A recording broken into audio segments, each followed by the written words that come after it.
அப்பு சென்னைக்கு போகணும், வாடகை எவ்வளவு? 600. 600?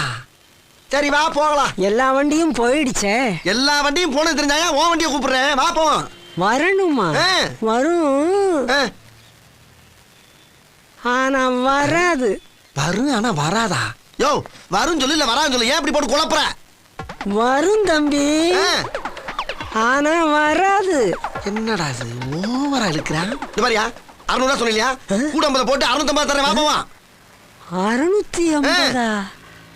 வரும் ஆனா வராது. அட சொட்ட தலையா, சொன்னதே திரும்ப திரும்ப சொல்றானே, என்ன வியாதி உனக்கு? யோ பெருசு, இது மாதிரி 700 தரையா, வாயா போலாம். 700? என்ன? சரி போவோம். அப்படி சொல்ல வேண்டியதானே, அதுக்காக இந்த அளவு எடுத்துக்கிட்டு இருக்க? குப்பலாரி மாதிரி இருக்கு, இதுக்கு 700 கொடுத்தா தான் ஏற்று வரான். எல்லாங்க நேரம்.